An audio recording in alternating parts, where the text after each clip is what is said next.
지금 당장 여러분의 방 바닥이나 책상 위에 굴러다니는 아주 사소한 물건 하나를 집어 올리며 이 기막힌 이야기의 문을 열어보겠습니다.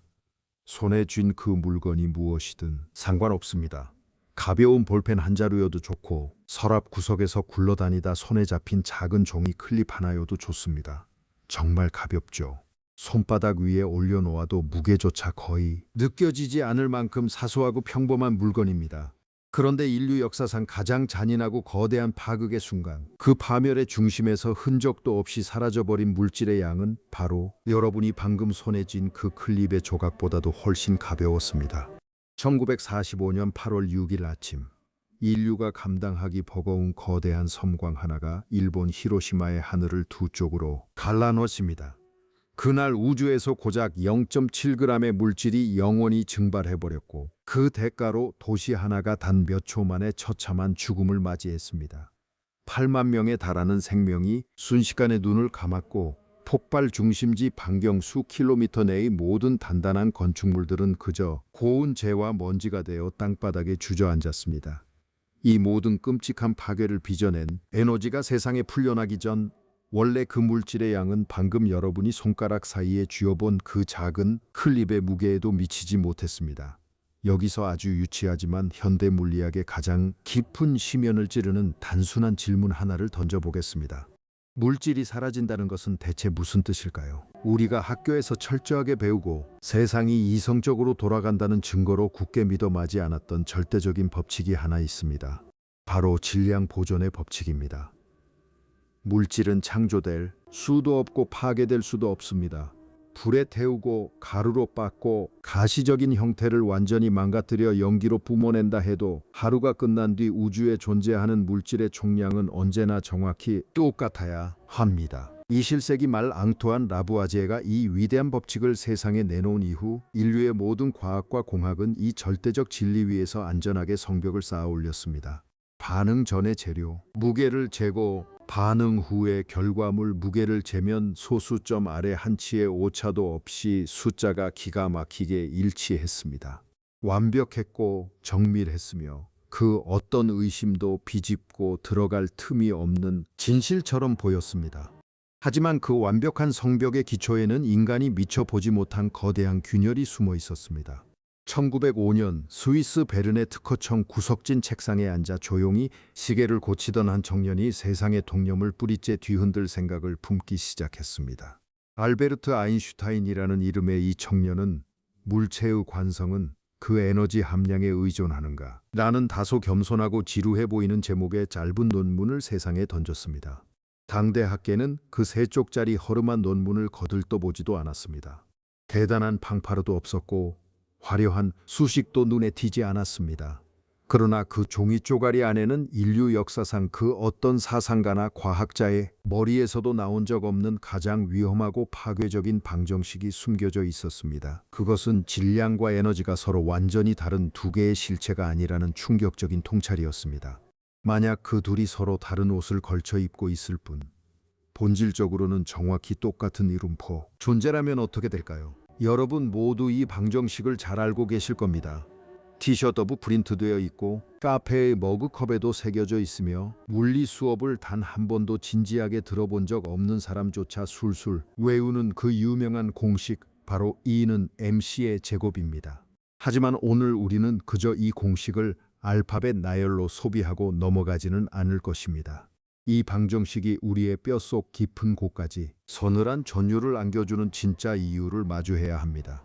왜냐하면 이 방정식이 말해주는 진실은 솔직히 너무나도 섬뜩하기 때문입니다. 아주 조심스럽게 그 소름 돋는 기호를 하나씩 분해해 보겠습니다. 방정식 왼쪽에 있는 E는 에너지를 뜻합니다. 오른쪽에 있는 M은 질량이지요. 그리고 그 사이에 꼭꼭 버티고 선 C는 바로 빛의 속도입니다. 겉보기에는 아주 깔끔하고 단순한 세로입니다. K의 글자처럼 보이지만 이 방정식이 품고 있는 모든 거대한 드라마와 공포는 오직 하나의 글자, 바로 C의 제곱에서 폭발합니다. 빛의 속도는 단순히 스케일이 큰 숫자가 아닙니다. 우리의 상상력을 완전히 조롱하며 비웃듯 기괴할 정도로 거대하고 압도적인 숫자입니다. 빛은 1초라는 찰나의 순간 동안 무려 약 29만 킬로미터를 날아갑니다. 눈을 한번 깜빡이는 그 짧은 단 1초 사이에 빗줄기 하나가 우리 지구의 거대한 적도를 무려 7바퀴 반이나 지어리스 가볍게 휘감고 돌 수 있다는 뜻입니다. 일상에서 우리가 경험하는 그 어떤 속도도 이 빛의 경이로운 영역 근처조차 얼씬거릴 수 없습니다. 그런데 이 방정식은 그 빛의 속도를 그냥 쓰지 않습니다. 그 엄청난 숫자 자체를 통째로 한 번 더 곱합니다. 제곱을 하는 것이죠. 그렇게 터무니없는 거대한 숫자를 스스로에게 다시 곱해버리는 순간 우리의 뇌가 현실적으로 감당하거나 상상할 수조차 없는 괴물 같은 숫자가 튀어나옵니다. 미터법으로 환산하면 빛의 속도는 초당 약 3억 미터입니다. 이것을 제곱해보면 9 곱하기 10의 16승이라는 수치가 나옵니다. 뒤에 무려 0이 16개나 붙어있는 구경 혹은 구천조라고 부르는 막대한 수입니다. 이러한 규모의 숫자는 인류가 살아가는 일상생활에 어디에도 존재하지 않습니다. 인류의 진화 과정은 수십 마리의 짐승이나 사과 몇 알을 세는 데 최적화되어 있었지 0이 16개나 붙어있는 우주적 환율의 단위를 직관적으로 이해하도록 준비되어 있지 않습니다. 그리고 바로 이 거대한 숫자가 질량과 에너지 사이를 이어주는 지독한 환율이 됩니다. 여러분이 해외여행을 떠날 때 환전소에서 현지 화폐를 바꾸는 환율을 떠올려 보십시오. 1,000원을 내면 그에 상응하는 외국 돈을 얼마로 바꿔줄지 환율이 정해주는 것처럼 질량과 에너지 사이에도 그와 정확히 똑같은 규칙의 환율이 존재합니다. 그리고 그 절대적인 환율 표지판에 적힌 숫자가 바로 C의 제곱인 것입니다. 이 환율이 의미하는 바는 명백합니다. 아무리 쥐꼬리만 하고 미세한 질량이라도 그것을 에너지로 온전히 환전하는 순간 인간의 상상을 완전히 파괴하는 압도적인 양의 에너지가 쏟아져 나온다는 뜻입니다. 이 거대한 환율의 스케일을 우리의 피부에 와닿도록 아주 구체적으로 가져와 보겠습니다. 당장 주변에서 흔히 볼 수 있는 1kg짜리 물건 아무거나 하나 상상해 보십시오. 설탕 한 봉지도 좋고 잘 익은 사과 몇 알이나 작은 돌멩이 하나여도 좋습니다. 만약 여러분이 그 1kg이라는 질량을 한 조각의 손실도 없이 100% 순수한 에너지로 남김없이 바꿀 수 있다면 대략 9천조 단위에 달하는 어마어마한 양의 에너지를 쥐게 됩니다. 이것이 도대체 어느 정도의 규모일까요? 미국이라는 거대한 국가 전체가 한 달 동안 소비하는 총 전력이 대략 1억 킬로와트시 정도입니다. 그런데 단 1kg의 질량을 완벽하게 변환해낸다면 무려 250억 킬로와트시라는 상상을 초월하는 전력이 뿜어져 나옵니다.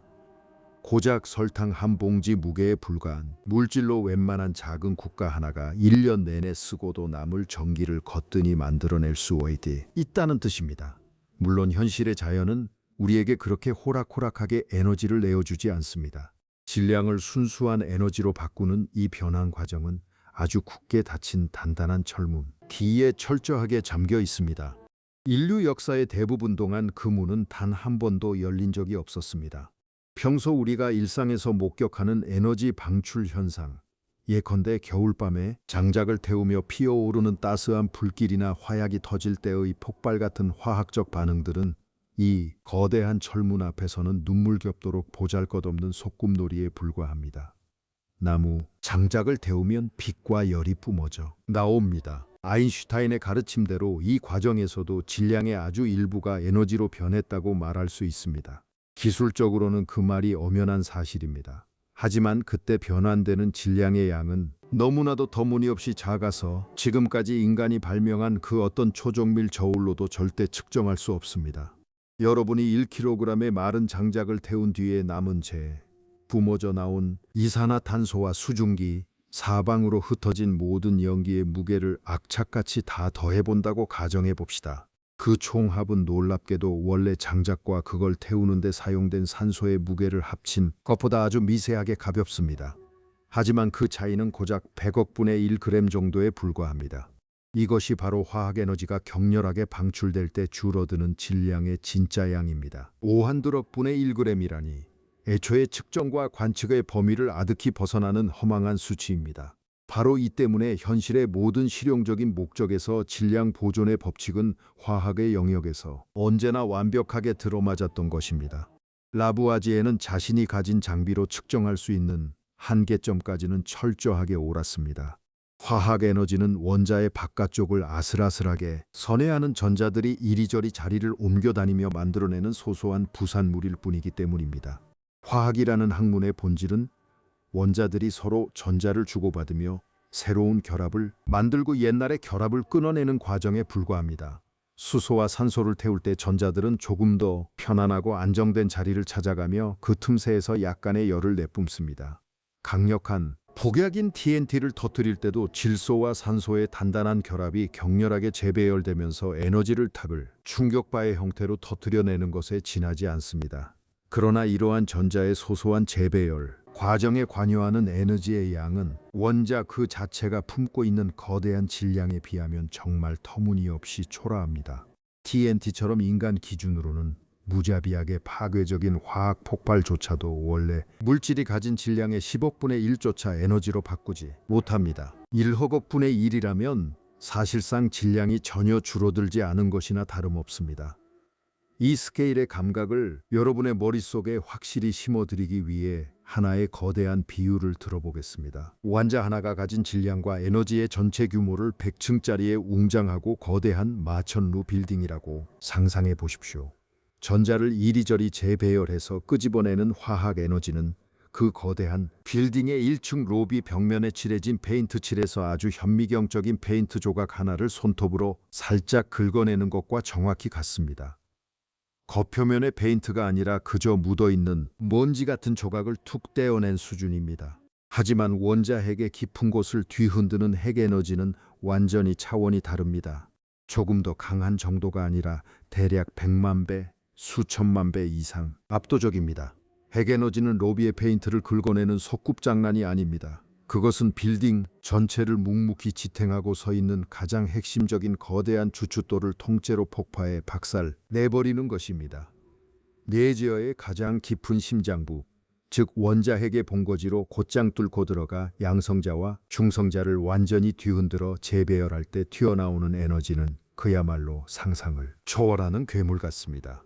방 한 칸 크기만 한 작은 원자로 하나가 도시의 한 블록 전체를 꽉 쓰기 채우는 거대한 화력 발전소를 거뜬히 대신할 수 있는 이유가 바로 여기에 있습니다. 거대한 핵 잠수함이 일반 승용차보다도 가벼운 몇 조각의 연료만 싣고도 수십 년 동안 바다 그 밑을 소리 없이 누빌 수 있는 이유 역시 이 압도적인 에너지 밀도 덕분입니다.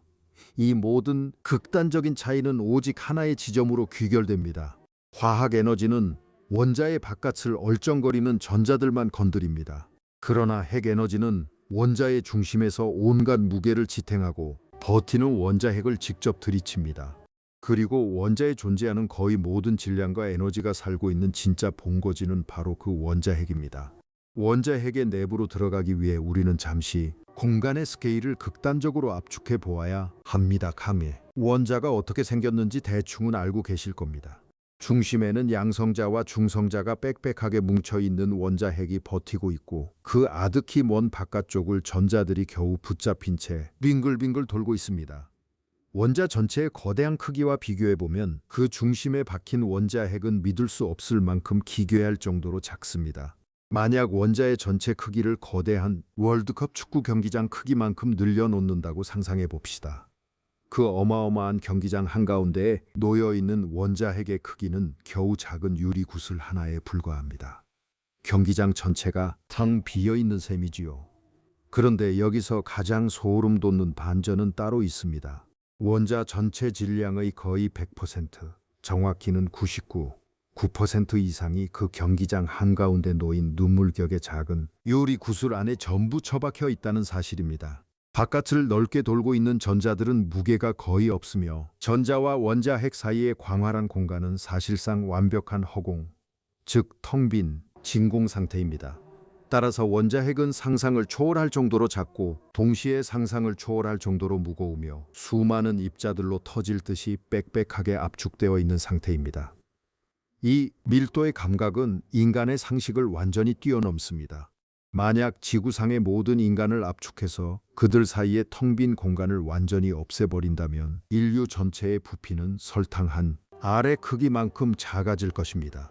원자 핵의 세계는 바로 그런 기괴하고 무자비한 압축의 공간입니다. 원자 핵 안에는 양성자들이 빼곡히 들어차 있습니다. 양성자는 모두 플러스 전기를 띠고 있기 때문에 자연의 법칙에 따라 서로를 맹렬하게 밀어내야만 합니다. 같은 극을 가진 수십 개의 강력한 자석을 손에 쥐고 억지로 하나로 뭉치려고 애써 보십시오. 자석들은 서로의 손을 튕겨내며 필사적으로 저항할 것입니다. 전자기력은 양성자들을 산산조각 내어 사방으로 찢어버리고 싶어 안달이 나 있습니다.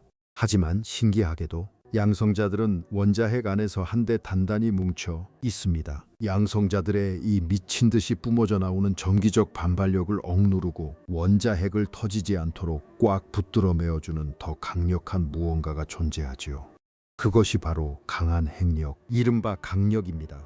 자연계에 존재하는 네 가지 기본 힘 중에서 단연코 가장 포악하고 강력한 힘입니다. 전자기력이 덩치 큰 팔씨름 선수라면 강한 핵력은 수십 톤의 무게를 내리꽂는 유압프레스 기계와 같습니다. 원자핵 내부의 아주 좁은 틈새 거리 안에서는 이 강한 핵력이 전자기력의 반발력을 완벽하게 짓눌러 버립니다. 하지만 여기서부터가 바로 아인슈타인의 방정식이 눈부시게 빛을 발하는 핵심 대목입니다. 이 입자들을 하나로 꽉 묶어두는 결합은 결코 공짜가 아닙니다. 원자핵을 산산조각 나지 않게 단단하게 붙들어 매는 이 엄청난 에너지는 어딘가에서 반드시 조달되어야만 합니다. 그리고 그 에너지가 공급되는 유일한 원천이 바로 질량입니다. 실제로 헬륨이나 우라늄 같은 원자핵의 무게를 정밀하게 측정한 뒤 그 원자핵을 이루는 낱개 부품들, 즉 개별 양성자와 중성자의 무게를 따로 재어 단순하게 모두 더해보면 충격적인 진실이 드러납니다. 뭉쳐있는 원자핵 전체의 무게가 그것을 이루던 낱개 부품들의 무게를 단순 합산한 것보다 눈에 띌 정도로 가볍습니다. 이 경이로운 현상을 헬륨 원자핵을 예로 들어 차근차근 살펴보겠습니다. 헬륨 원자핵은 두 개의 양성자와 두 개의 중성자로 이루어져 있습니다. 따로 떨어져 있는 양성자 하나의 무게를 재고 중성자 하나의 무게를 잰 뒤 그것을 단순하게 산수처럼 더해봅니다. 이제 넷이서 단단하게 뭉쳐있는 헬륨 원자핵 전체의 무게를 달아봅니다. 놀랍게도 헬륨 원자핵은 낱개 상태일 때보다 확실히 가볍습니다. 그 누락된 차이는 전체 질량의 약 0.7%에 달합니다. 도대체 그 사라진 질량은 어디로 도망친 것일까요? 그것은 바로 네 개의 입자를 서로 떨어지지 않게 꽉 묶어주는 결합 에너지로 완벽하게 둔갑해버린 것입니다. 이것은 철학적인 비유가 아니며 대충 얼버무리는 과장도 아닙니다. 원자핵은 문자 그대로 자신의 몸을 이루는 내용물의 합보다 가볍습니다. 질량은 실제로 존재를 감추었고 그 사라진 질량이 입자들을 묶어두는 결합 에너지로 형태를 바꾼 것입니다. 그 사라진 질량의 양을 가져와서 빛의 속도의 제곱을 곱해보면 소름 돋게도 헬륨 원자핵의 결합 에너지와 정확히 일치하는 답이 튀어나옵니다. 아인슈타인의 위대한 방정식이 미시적인 원자의 세계에서 소름 끼치도록 완벽한 정밀도로 증명되는 순간입니다. 지금 여러분의 몸을 이루고 있는 모든 원자핵, 이 책상, 창밖의 아스팔트, 여러분이 방금 들이마신 공기 속의 모든 원자핵은 원래 낱개로 흩어져 있을 때보다 아주 조금씩 더 가볍습니다. 그 사라진 쥐꼬리만한 질량은 뿔뿔이 흩어진 입자 덩어리로 남지 않고 안정적이고 단단한 구조를 갖춘 물질로 이 우주에 존재하기 위해 기꺼이 지불한 세금이자 대가인 셈입니다. 이것이 바로 첫 번째 거대한 핵심입니다. 질량은 원자핵을 서로 묶어주기 위해 자신의 일부를 포기하고 그 결합 에너지는 아주 미세한 질량의 감소로 고스란히 드러난다는 진실입니다. 이제 우리는 여기에 세상을 뒤흔들 수밖에 없는 또 하나의 치명적인 패턴을 얹어야 합니다. 우주의 모든 원소는 똑같이 평등하게 창조되지 않았습니다. 어떤 녀석들은 다른 녀석들에 비해 훨씬 더 단단하고 안정되게 뭉쳐 있고 어떤 녀석들은 아슬아슬하게 버티며 불안정하게 매달려 있습니다. 이 패턴을 그래프로 그려보면 자연의 경이로운 설계도가 눈앞에 펼쳐집니다. 원자핵 전체의 결합 에너지를 양성자와 중성자의 총개수로 나눈 값, 즉 핵자 한 개당 결합 에너지를 원자핵의 크기에 따라 그래프로 그려보면 하나의 거대한 산 모양 곡선이 그려집니다. 수소, 헬륨, 리튬처럼 아주 가벼운 원소들은 산의 가파른 비탈을 타고 가파르게 올라갑니다. 입자를 더할수록 각각의 입자가 훨씬 더 단단하게 결합하기 때문입니다.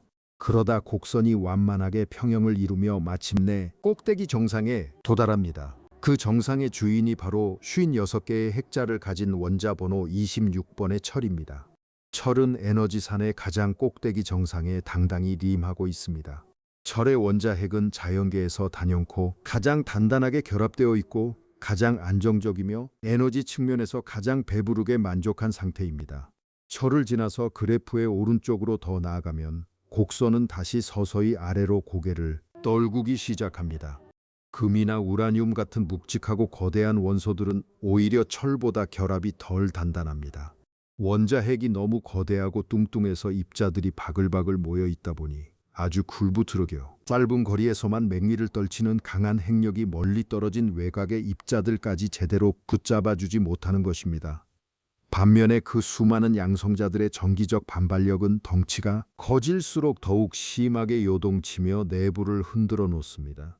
여담이지만 이 산 모양의 곡선은 물리학 역사상 가장 위대하고 중요한 그래프 중 하나입니다. 이 그림 한 장이 우주의 이카스시아름 해치오니들 케톤 도구 해종 광린 이베스 일파여 우비를 완벽하게 설명해 주거든요.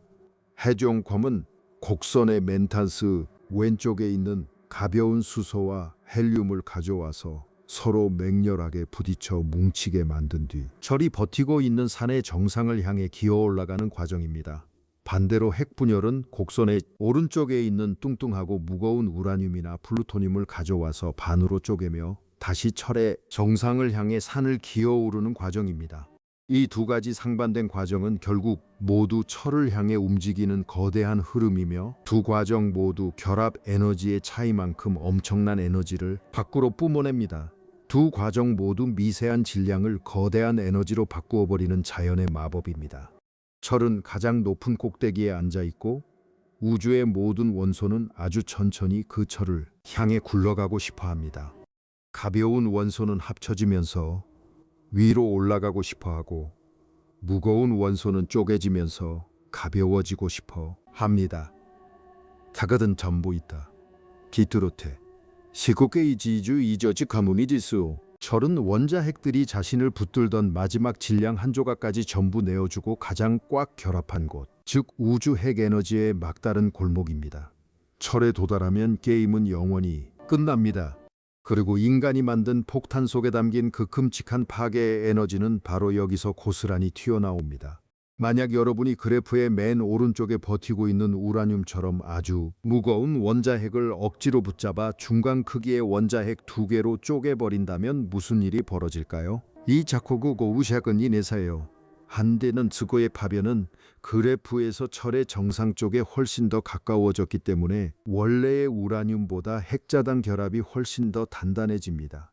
그렇다면 이전과 이후의 결합 에너지 차이는 마땅히 어딘가로 빠져나가야만 합니다.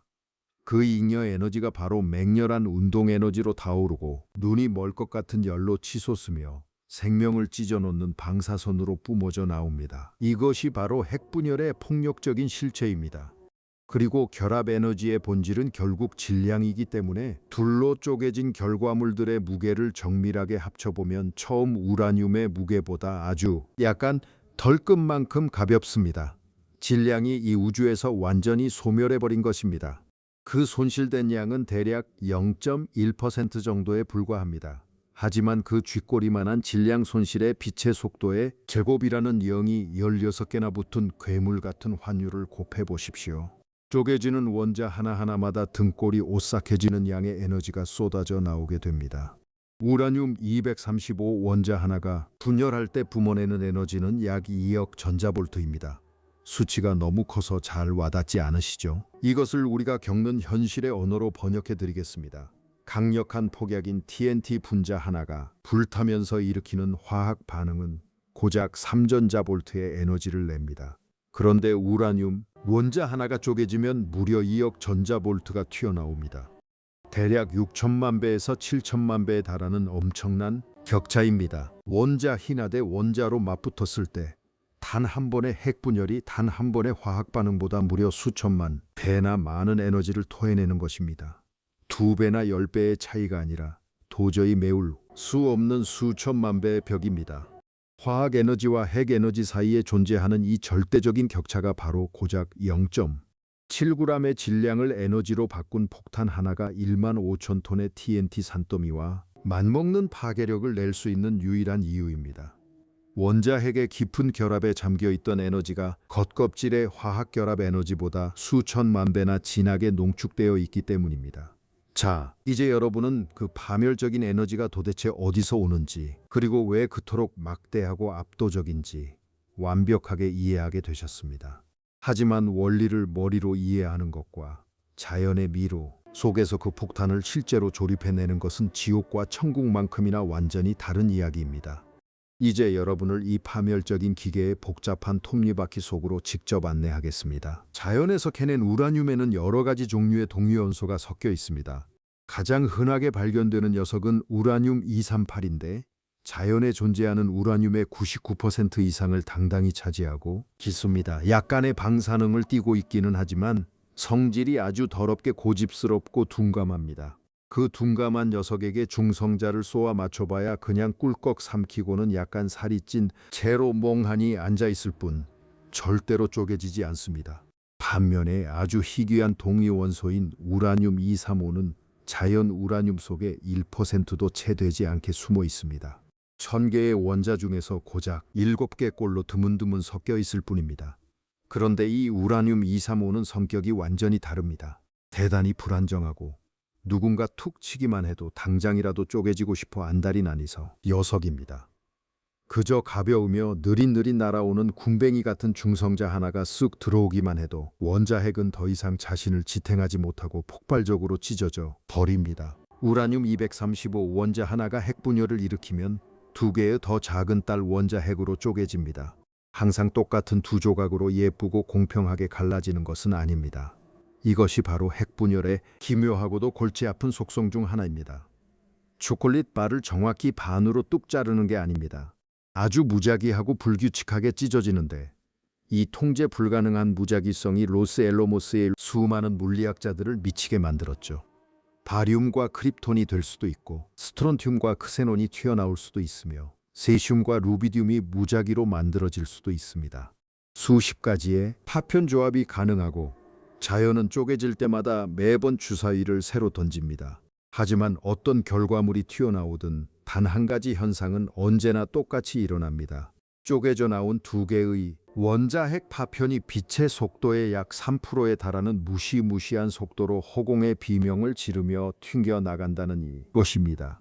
빛의 속도의 3%라니 대략 시속 3,200만 킬로미터에 달하는 속도입니다. 결코 부드럽고 낭만적인 이별이 아니죠. 이 두 파편은 태어나는 순간부터 극한의 폭력 상태에 놓여 있습니다. 이들이 품고 있는 무시무시한 운동 에너지는 바로 결합이 끊어지고 재배열되면서 이 우주에서 영원히 존재를 감춘 그 미세한 질량의 조각에서 고스란히 온 것입니다. 그리고 이 파편들이 시속 3,200만 킬로미터로 미친 듯이 날아가며 주변에 있는 다른 그 이스여 원자들과 쾅쾅 충돌합니다. 자신의 미친 에너지를 주변 원자들에게 후들겨 패서 전달하고 물질을 순식간에 고열로 달아오르게 만듭니다. 폭발의 그 끔찍하고 잔인한 열이 바로 이 긴디펄에 여기서 시작됩니다. 성냥을 켜서 얻는 미지근한 열이 아닙니다. 화학적 연소 과정도 아닙니다. 빛의 속도에 유의미한 비율로 날뛰는 산산조각난 원자핵 파편들이 사방을 두들겨 패며 만들어내는 순수한 마찰과 충돌의 열폭풍입니다. 더욱 소름 돋는 것은 두 조각으로 찢어질 때 그 틈새에서 2개 혹은 3개의 자유중성자가 총알처럼 튀어나온다는 사실입니다. 이 중성자들은 다음 라운드를 알리는 전령사이자 죽음을 부르는 점화 플러그입니다. 각각의 중성자는 초속 수천 킬로미터의 속도로 우라늄 덩어리 속을 미친 듯이 헤집고 지휘탄입니다. 그러다 만약 그중 하나가 또 다른 우라늄 235 원자핵의 전골을 정확히 찌르면 어떻게 될까요? 그 녀석도 어김없이 쪼개집니다. 더 많은 에너지와 더 많은 중성자를 사방으로 토해내지요. 튀어나온 중성자는 또 다른 원자핵을 때립니다. 다시 더 많은 중성자가 풀려납니다. 하나가 둘이 되고 둘이 넷이 되며 넷이 여덟, 여덟이 16으로 불어납니다. 이것이 바로 그 무서운 기하급수적 성장입니다. 인간의 직관이 얼마나 멍청할 정도로 이 기하급수적 성장을 객관서의 평가하는지 그 아득한 감을 잡아드리겠습니다. 단 하나의 핵분열로 시작해서 매번 튀어나온 두 개의 중성자가 새로운 분열을 정확히 일으킨다고 가정해 봅시다. 10세대가 지나면 대략 1000번의 핵분열이 일어납니다. 20세대 후에는 100만 번, 30세대 후에는 10억 번, 40세대 후에는 1조 번의 분열이 일어납니다. 그리고 단 80세대가 지나면 무려 태양계 전체에 존재하는 원자의 종수보다 더 많은 핵분열이 동시에 일어납니다. 말도 안 되는 기괴하고도 압도적인 숫자입니다. 인류의 뇌는 진화 과정에서 기껏해야 사과 수십 개나 짐승 수백 마리를 세는데 최적화되어 있습니다. 인간의 지능으로는 이 미친 듯한 팽창 속도를 도저히 머릿속에 제대로 그려낼 수가 없습니다. 그리고 진짜 공포는 바로 그 속도에 있습니다. 한 세대가 넘어가는데 걸리는 시간은 고작 10나노초, 즉 1억 분의 1초에 불과합니다. 80세대를 전부 도는데 1마이크로초, 즉 100만 분의 1초조차 걸리지 않습니다. 사람이 입을 열어 소리를 내고 그 소리의 파동이 방 하나를 건너가기도 전에 단 하나의 원자에서 시작된 연쇄 반응이 도시 하나를 통째로 증발시키는 괴물 같은 폭발로 자라나는 것입니다. 우리가 폭발을 눈으로 미리 보고 도망칠 수 없는 이유가 바로 여기에 있습니다. 공습 경보조차 제대로 울릴 수 없는 이유이기도 하지요. 이 물리적 과정은 너무나도 압도적으로 빠르게 일어나서 그 어떤 전기 신호도, 그 어떤 최첨단 경보 시스템도, 인간의 반사, 신경도 결코 따라잡을 수 없습니다. 하지만 이 악마 같은 연쇄 반응을 실제 기계 안에서 기어이 일으키는 것은 살인 청부업자의 일보다도 훨씬 어렵고 지독한 작업입니다. 왜냐하면 중성자들은 통제불능으로 사방팔방 날아가 버리기 때문입니다.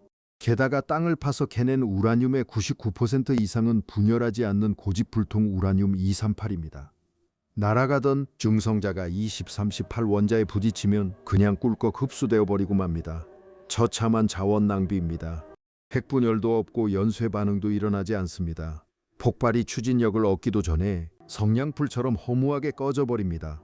그래서 우리는 폭탄 속에 아주 농도가 짙은 우라늄 235를 꽉꽉 눌러 담아야만 합니다.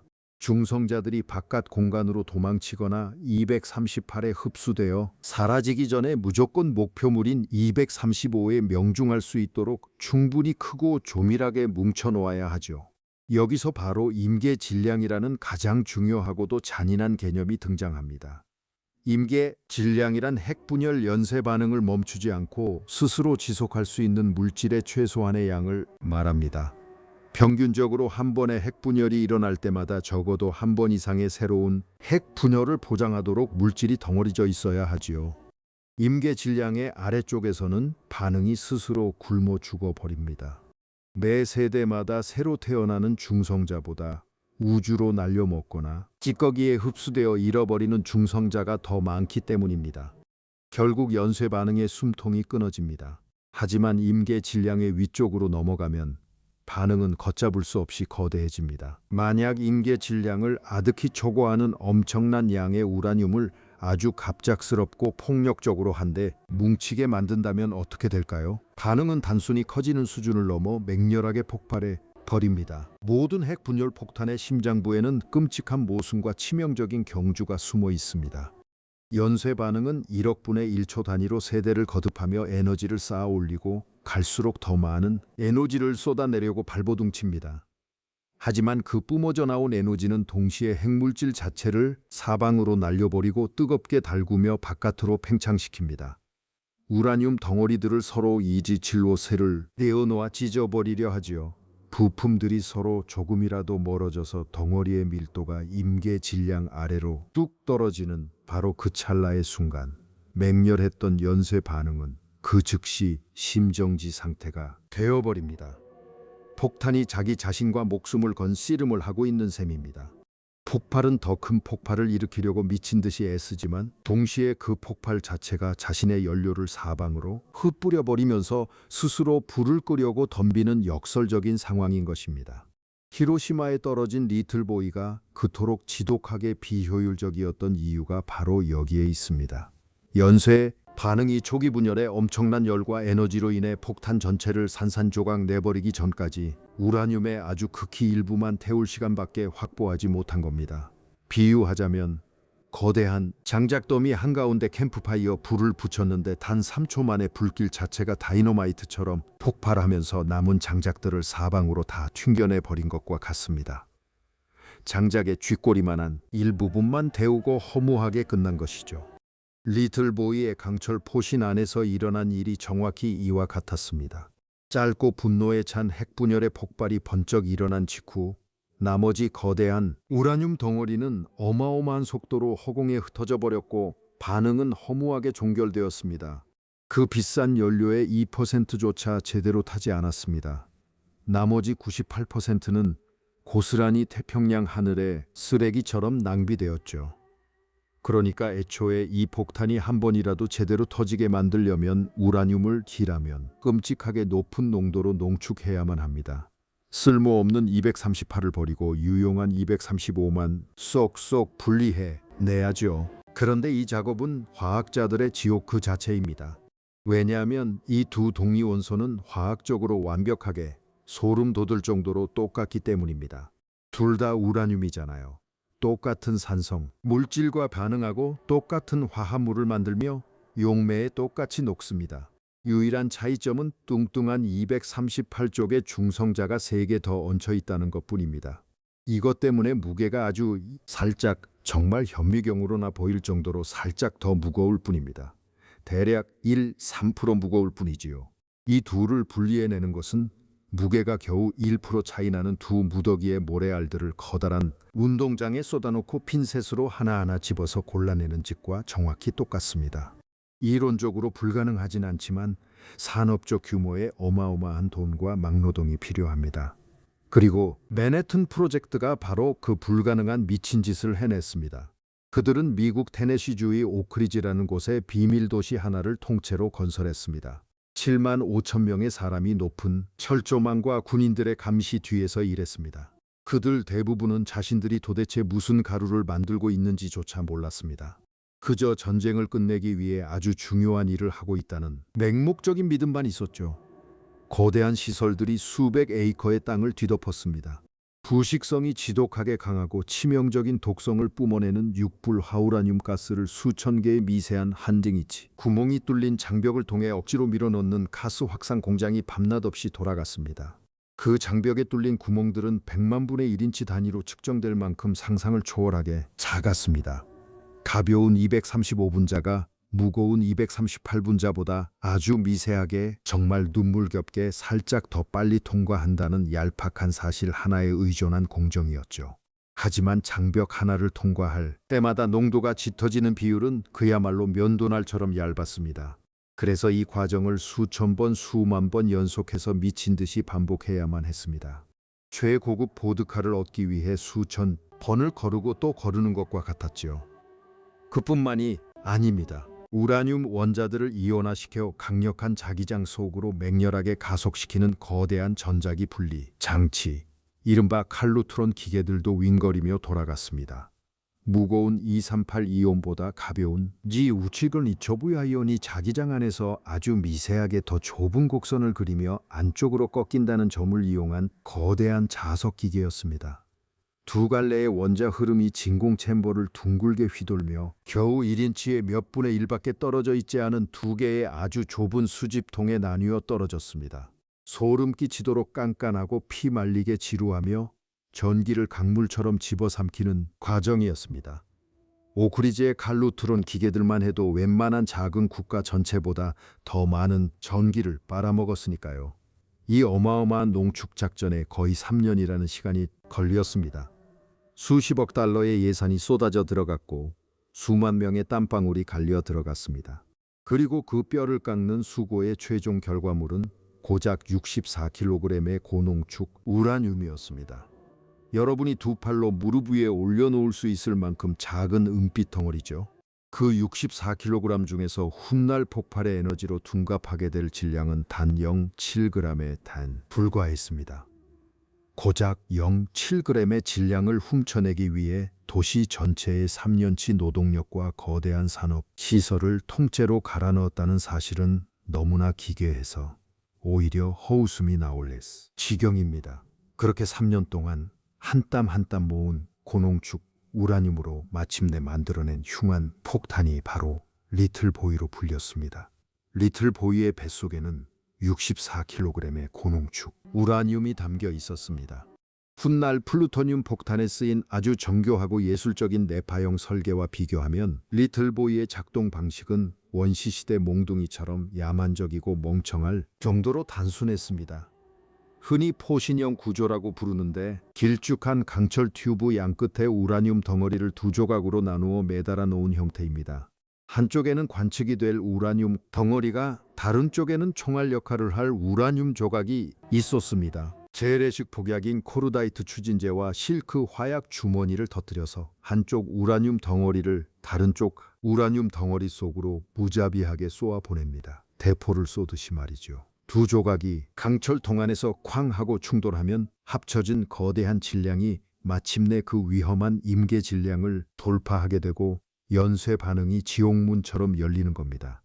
개념은 단순하게 짝이 없지만 그 안에 숨은 공학적인 타이밍은 소름 끼치게 날카로워야 했습니다. 두 우라늄 덩어리는 너무 빨리 터져버린 초기 핵분열의 에너지가 폭탄 전체의 껍데기를 날려버리기 전에 연쇄 반응이 통제 불능의 파멸적 수준까지 도달할 수 있도록 무시무시한 속도로 한데 뭉쳐져야만 했습니다. 만약 총알이 조금이라도 느리게 날아가서 두 조각이 어설프게 합쳐진다면 그저 픽하고 터지는 부분 핵분열, 즉 수백억 달러짜리 멍청하고 값비싼 방사능 폭죽놀이로 끝났을 겁니다. 100만 분의 1초의 타이밍이 모든 것이었습니다. 1945년 8월 6일 아침 8시 15분 에놀라 게이라는 이름의 은빛 B-29 폭격기가 히로시마 상공 약 300 피트에서 배를 열고 리틀보이를 떨어뜨렸습니다. 폭탄은 약 44초 동안 바람을 가르며 허공을 자유낙하했습니다. 목표 고도에 다다르자 기압계와 타이머신관이 정확히 작동했고 화약이 터졌습니다. 우라늄 총알이 강철 포신을 타고 초속 수백 피트의 맹렬한 속도로 비명을 불타해 지르며 관역을 향해 쏟아져 내렸습니다. 두 덩어리가 마침내 쾅 하고 하나로 합쳐졌고 1억 분의 1초보다도 짧은 찰나의 순간의 연쇄 반응은 무의 상태에서 한 도시의 모든 것을 지워버릴 절대적인 죽음으로 자라났습니다. 하지만 여기서 여러분의 숨을 턱 막히게 할 숫자를 하나 알려드리겠습니다. 그토록 끔찍하게 힘들여 모은 64kg의 고농축 우라늄 중에서 실제로 핵 분열의 불꽃을 피운 양은 단 1kg 정도에 불과했습니다. 폭탄 속 연료의 2%조차 채 소비되지 않은 거죠. 나머지는 자신이 낳아버린 그 거대한 폭발의 힘에 의해 갈기갈기 찢겨 하늘의 공기를 태우기도 전에 사방으로 흩어졌습니다. 폭탄은 효율이라는 단어를 쓰기가 민망할 정도로 끔찍하게 조잡했습니다. 눈물겹도록 소중하고 값비싼 고농축 우라늄의 98%가 그냥 하늘에 버려진 쓰레기처럼 낭비된 겁니다. 미세한 방사능 먼지가 되어 태평양 상공의 바람을 타고 흩어졌죠. 그리고 정말 중요한 건 이겁니다. 핵 분열을 일으킨 그 1kg 중에서조차 오직 결합 에너지의 차이에 해당하는 아주 극미한 질량 결손뿐만이 에너지로 둔갑했습니다. 한 번의 분열 반응이 일어날 때마다 반응에 참여한 질량의 대략 0.1%만이 마법처럼 에너지로 바뀌었으니까요. 그러니까 우주에서 존재 자체를 감추고 완전히 소멸해 들삼대 니칠 풀다의 이 가구바요. 순수한 에너지로 환전되기 위해 C의 제곱이라는 비싼 환율표를 건너간 그 이에투를 물질의 총량은 대략 1g의 17분의 1 정도였습니다. 고작 0.7g. 바로 이 숫자입니다. 이 숫자는 폭탄의 무거운 강철 껍데기 무게가 아닙니다. 폭탄에 들어간 우라늄 전체의 무게도 아닙니다. 심지어 불타버린 우라늄 1kg의 무게도 아닙니다. 이 0.7의 문자 그대로 우주에서 영원히 소멸해버린 질량의 무게입니다. 무자비한 우주의 환율을 거쳐 무려 조 단위의 미친 에너지로 변해버린 질량. 단 일순간에 TNT 1만 5천 톤과 맘먹는 파괴력으로 둔갑해버린 바로 그 질량입니다. 제가 이 수치가 얼마나 터무니없는 건지 여러분의 머릿속에 확실히 시각화해드리겠습니다. TNT 1만 5천 톤이 가득 실린 화물 열차를 상상해 보세요. 그 열차의 길이는 끝이 보이지 않을 정도로 수 킬로미터에 달할 겁니다. 기차 맨 앞 기관차에서 맨 뒤 꼬리칸까지 걸어가는 데만 꼬박 1시간이 걸리는 끔찍한 양의 폭약 덩어리입니다. 그 어마어마한 화물 열차 전체의 파괴력이 고작 여러분의 책상 서랍에 굴러다니는 아주 작은 클립 하나보다도 가벼운 물질 조각이 소멸하면서 튀어나오는 겁니다. 이제 그 에너지가 세상에 풀려나는 끔찍한 순간을 해부해 보겠습니다. 한번 빗장이 풀린 에너지는 단순히 쾅 소리 한 번으로 끝나지 않았습니다. 에너지는 각각 다른 방식으로 도시를 찢어놓는 세 가지 지옥불의 형태로 갈라져 쏟아졌고, 도시가 파괴되는 과정은 그 자체로 가장 잔인한 물리학 수업의 한 페이지였습니다. 먼저 폭발 에너지의 약 35%는 열복사, 즉 무시무시한 열선의 형태로 뿜어져 나왔습니다. 빛, 야만적이고 모든 것을 하얗게 태워버리는 빛이었죠. 폭발 중심의 불덩어리 표면 온도는 끓어오르는 태양의 표면 온도와 맞먹을 정도였습니다. 수천 도의 열기가 단 몇 초 동안 지상을 핥았습니다. 폭발 중심에서 약 1.6km 내에 있던 모든 사람들은 입고 있던 옷에 불이 붙고 살가죽이 뼈까지 다 들어갈 정도로 끔찍하고 압도적인 복사열에 구워졌습니다. 도망가던 사람들의 그림자가 뒤편의 콘크리트 벽과 아스팔트 바닥에 영구적으로 새겨졌습니다. 번쩍하는 색이, 섬광이 터지던 바로 그 찰나의 순간, 한 생명이 그곳에서 있었다는 지워지지 않는 사진이 돌 위에 타버린 채 남은 겁니다. 이 열파는 빛의 속도로 날아왔습니다. 그래서 경보, 사이렌도 고함 소리도 아무런 경고도 없었죠. 땅에 엎드릴 시간도 눈을 감을 반사 신경조차도 소용없었습니다. 세상을 집어삼키는 섬광과 살이 타들어가는 고통이 소름 끼치도록 완벽하게 동시에 덮쳤습니다. 에너지의 약 50%는 폭풍파, 즉 끔찍한 압력의 파도로 밀어 닥쳤습니다. 허공에 그렇게 많은 에너지를 그렇게나 비정상적으로 빨리 쏟아부으면 평범했던 공기 자체가 사람을 찢어놓는 무기로 변합니다. 공기가 너무나도 폭력적으로 가열된 나머지 꽉 압축된 기체의 단단한 장벽이 거대한 충격파가 되어 바깥을 향해 팽창하며 터져나갑니다. 소리보다 빠른 속도이지요. 처음에는 시속 약 2000km로 집어삼키듯 덮쳐오다가 거리가 멀어지며 서서히 느려집니다. 이 충격파 앞면의 뒤편에서는 공기 압력이 정상 대기압의 몇 배로 미친 듯이 치솟습니다. 인간의 몸은 자연의 꽤 많은 시련을 견뎌낼 수 있게 설계되었지만 내 몸 앞쪽의 압력이 뒤쪽 압력보다 3, 4배나 높다면 상황은 완전히 달라집니다. 장기가 짓눌리고 뼈가 짓물리까요? 어스러지며 무언가가 터져버리죠. 콘크리트 벽돌담이 가루처럼 무너지고 강철 지붕이 캔 뚜껑처럼 구부러졌습니다. 건물의 유리창은 단순히 쨍랑 깨지는 게 아니라 안쪽을 향해 샷건처럼 폭발해 들어왔습니다. 산산조각난 유리 파편 하나하나가 사람의 살점을 도려내는 치명적인 기관총 총알이 되었습니다. 그리고 건물을 밀어붙이는 압력파가 한바탕 휩쓸고 지나가고 나면 공포스러운 반전이 일어납니다. 충격파 뒤에 부분적인 진공 상태가 텅 비게 생기면서 바깥으로 밀려났던 공기가 다시 차식 폭발 중심부를 향해 미친 듯이 거꾸로 빨려 들어옵니다. 이것이 물리학에서 말하는 흡입 단계입니다. 바깥으로 밀어내던 태풍이 갑자기 방향을 바꿔 파편들을 청소기처럼 미친 듯이 끌어당기죠. 첫 번째, 충격파에 간신히 버티고 서 있던 구조물들을 반대 방향으로 완전히 쓰러뜨리고 사방팔방에서 신선한 산소를 폐 속으로 들이마시듯 빨아들여 거대한 불폭풍을 일으킬 완벽한 지옥의 아궁이를 완성시킵니다.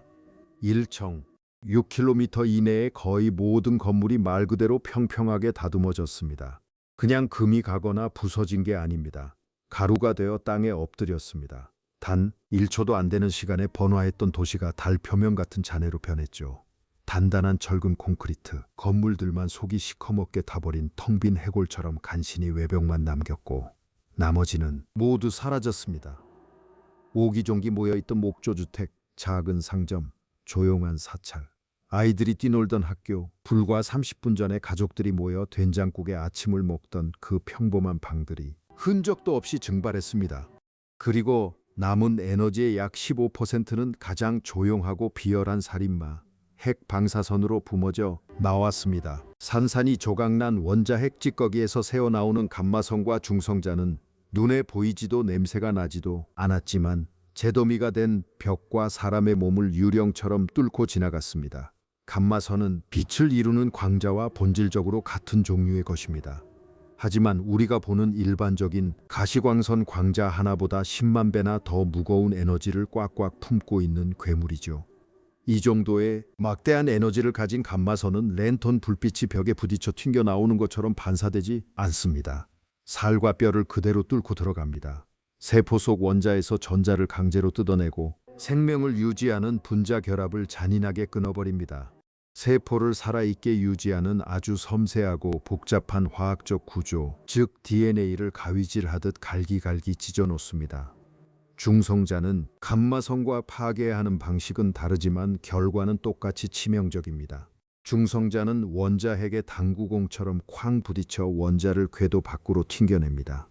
아주 값비싼 도자기가 가득 진열된 가게 한가운데로 무거운 볼링공을 던져버린 것처럼 분자 속 원자들을 원래 있어야 할 자리에서 무자비하게 쫓아냅니다.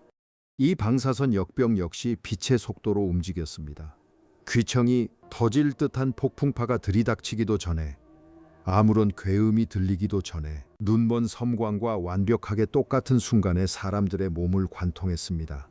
운 좋게 두꺼운 콘크리트 벽이나 지하에 숨어있던 사람들은 타오르는 열파와 충격파로부터는 목숨을 건졌을지 모릅니다. 하지만 방사선은 그 두꺼운 콘크리트마저 뚫고 들어왔습니다. 힘은 약간 약해졌을지언정 결코 멈추지 않았고 살아남은 사람들의 몸속으로 파고들어 아주 조용하고 체계적인 죽음의 카운트다운을 시작했습니다. 어떤 사람들은 급성 방사선 증후군에 걸려 피를 토하며 몇 시간 혹은 며칠 만에 고통스럽게 죽어갔습니다. 뼛속 골수가 방사선에 완전히 박살나서 더 이상 피를 만들어내는 혈액세포를 생산할 수가 없었기 때문입니다. 또 어떤 사람들은 겉보기엔 그슬린 상처 하나 없이 아주 멀쩡해 보였습니다. 자꾸거나 무른진 잔해 속에서 이웃을 돕고 흩어진 가족을 찾아 헤맸죠. 그러다 며칠 혹은 몇 주 뒤에 샤워를 하다가 갑자기 머리카락이 한 뭉텅이씩 빠지기 시작했습니다. 창백해진 피부에 보라색 반점이 무섭게 번지고 잇몸에서 검붉은 피가 흘러나왔습니다. 위장과 창자의 얇은 점막이 허물어지며 녹아내렸습니다. 방사선이 몸속에서 가장 활발하고 빠르게 분열하는 세포들부터 먼저 표적으로 삼아 죽여버렸기 때문입니다. 역설적이게도 인간이 생존하고 상처를 치유하기 위해 가장 절실하게 필요한 그 생명의 세포들, 몸의 예비, 부품들이 완전히 바닥나 버린 겁니다. 하늘을 찢는 섬광, 도시를 쓸어버린 충격파, 뼛속까지 파고든 방사선, 수천 개의 부서진 잔해 더미에서 피어오른 불씨가 모여 빚어낸 거대한 고음, 지옥의 불폭풍. 이 모든 파멸이 고작 0.7g이라는 우주에서 잠시 길을 잃고 소멸해버린 질량이 만들어낸 비극이었습니다. 이것이 바로 알베르트 아인슈타인의 수식 $E=mc/이 인간에게 던진 가장 섬뜩하고도 매혹적인 진실입니다. 질량은 단순한 돌덩이의 무게나 만질 수 있는 부피가 아닙니다. 그것은 이 우주가 존재하기 위해 영원히 저당 잡힌 가장 단단하고 무거운 에너지의 저수지입니다. 그 저수지에서 고작 0.7g이라는 티끌만 한 양이 흘러 넘쳤을 때 그것은 지구상의 거대한 지옥을 불러일으키기에 충분했습니다. 그러나 이 방정식이 품고 있는 의미는 비단 도시를 파괴하는 죽음의 무기에만 머물지 않습니다. 리처드 파인만이 생애의 마지막 순간까지 경외감과 함께 바라보았던 이 법칙은 우리가 딛고 서 있는 대지, 숨 쉬는 공기, 그리고 우리를 이루는 모든 원자가 사실은 별의 파편이자 우주적 에너지의 거대한 응축체임을 말해줍니다. 물질은 에너지고 에너지는 곧 물질입니다. 유코즈는 단 한순간도 가만히 멈춰있던 적이 없으며 끊임없이 형태를 바꾸어가며 스스로를 노래하고 있을 뿐입니다. 우리가 매일 마주하는 사소하고 평범한 일상, 손에 쥔 작은 물건 하나, 그리고 우리 자신의 몸속에도 이 거대한 우주의 비밀이 그대로 담겨 있습니다. 눈에 보이는 것이 전부가 아니며 겉보기엔 사소해 보이는 것들의 심연 속에도 상상을 초월하는 빛과 힘이 숨어 있습니다. 오늘 우리의 지적 대탐험은 비록 인간이 만들어낸 가장 어두운 비극의 현장을 지나왔지만 그 속에서 자연이 품고 있는 가장 근본적이고 아름다운 질서를 마주했습니다. 질량과 에너지의 거대한 환율 속에서 우리는 이 경이로운 우주가 얼마나 치밀하고 두렵도록 아름다운 법칙으로 굴러가고 있는지 목격했습니다. 파인만 스펙트럼과 함께한 오늘의 이야기가 여러분의 내면에도 작은 섬광이 되어 오래도록 머물기를 바랍니다. 세상의 모든 비밀을 향해 끊임없이 질문을 던지는 지적 호기심을 잃지 마시고 다음 시간에도 더욱 매혹적이고 깊이 있는 우주의 진실과 함께 찾아오겠습니다. 시청해 주셔서 고맙습니다.